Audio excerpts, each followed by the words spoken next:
Well, good afternoon. We were all morning over at the arena. Kids had a couple hockey games. But today, I thought because it's minus 30, probably minus 36 to 42 with the wind chill, because it's quite windy, that's unpleasant. I thought, you know what, I can feed the animals today. I don't get up here near as often as I should, or even that I'd like. But anyways, this is our chicken coop. I'm not exactly sure what it is. You can tell by the plywood though, so it's 8, maybe like 9 feet by, I don't know, 8, 14 or 15 or something, and then 8 feet tall. So it's decent enough. We got just a livestock water heater in here. It does make it a little bit humid in here sometimes. We just put down a ton of wood shavings. We do try my buddy's deep litter method to keep it warm. And actually it is quite warm in here right now. So there's some frost up in the corners, but I don't think any of the eggs or anything are frozen. Everybody seems to be happy. We also have a bunny. He lives in here too. And that's mostly what goes on here. We do have another chicken coop just on the other side of this window, but that one's just basically it's just a wide open, it's a granary, right? We don't use the wooden granaries anymore, so we just brought it down here. We are gonna put some stuff in there. She has a little bit of a brooder corner and everything in there, but we don't keep anything in there in the winter. This coop is insulated. These walls are insulated. It's wired, so much better for everybody in here. We also get some pretty steady egg production, which is nice. It's very frustrating to have chickens and get no eggs, which was our experience for quite a while, until we had some folks pick up some, oh, the bunny's escaping.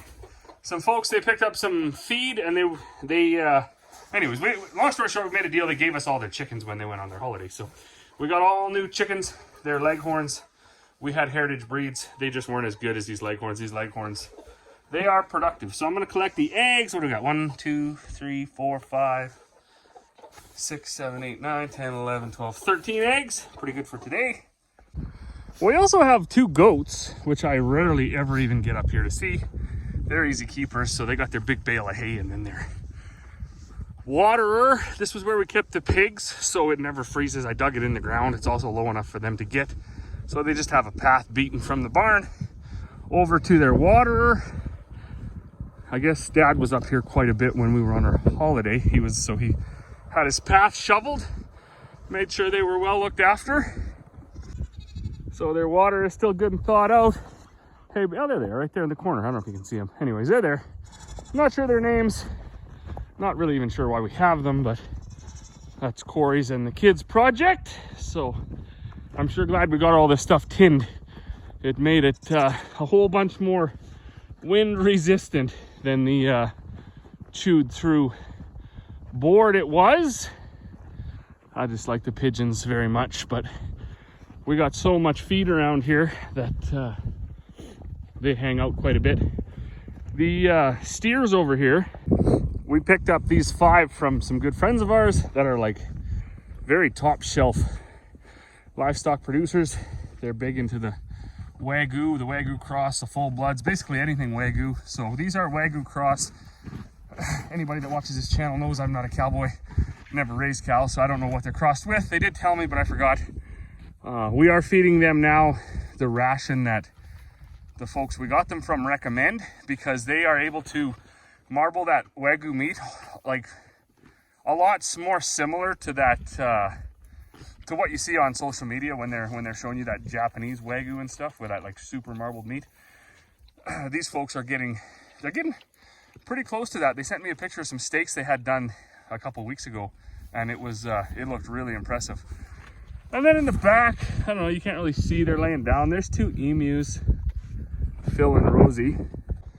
They are super friendly. They used to have full run of the yard, but they kept escaping. So I put them in with the steers, and they get along pretty well. So this is a breeding pair, and hopefully in the next few weeks here we start to see some eggs. They're supposed to start laying in January, February, March, late January, February, something like that. We don't know anything about emus, so we're gonna learn. We're gonna learn quick. But I'm gonna have to try to get up here more than I do. I only really came up last year. About this time it was a lot nicer. But we tinned all these sheds because, well, you can imagine it didn't make much of a shelter. It was all that chipboard, press board, whatever you want to call it. And the weather was just destroying it, making it melt away. And then the critters, the horses that we had, the cows, they were coming and chewing away at it. These buildings are probably at least 40 years old. So you can see everything is just garbage. So it was either tear them down or tin them. So we went over to the local lumber yard and ordered up all this tin. And believe it or not, for being all built with rough lumber and like poles, they're actually fairly straight. So we had, it was easy to do. We measured, I think, 12-foot sheets for the back, and then we just ordered all 12-foot sheets. So we had a little bit of cutting to do for the slope, but other than that, it went very well. We're hoping to get in here this spring and get all this stuff cleaned up. These were my auction sale win, but I kind of regret it because I didn't realize just how poor quality that junk at the Ritchie Brothers auction or any of them auctions are. Those panels are totally garbage. We have put them up in a few spots, but this is junk. Everything about them is junk. But anyways, we got, what, 2, 4, 6, 8 left. Well, that was wild. It was actually so cold my phone kept dying, freezing and dying. It is much nicer in the house. Looking out, well, you see that little snow devil, I guess you could call it, whipping up. That's it's actually quite drafty. So anyways, it's cold outside. I'm inside now. I hear the family downstairs. They got the TV going. They got the fireplace going. So I'm going to find myself a nice warm beverage. I'm going to go downstairs and I'm going to spend the day being warm. As always, thanks for watching, and we will see you all on the next one.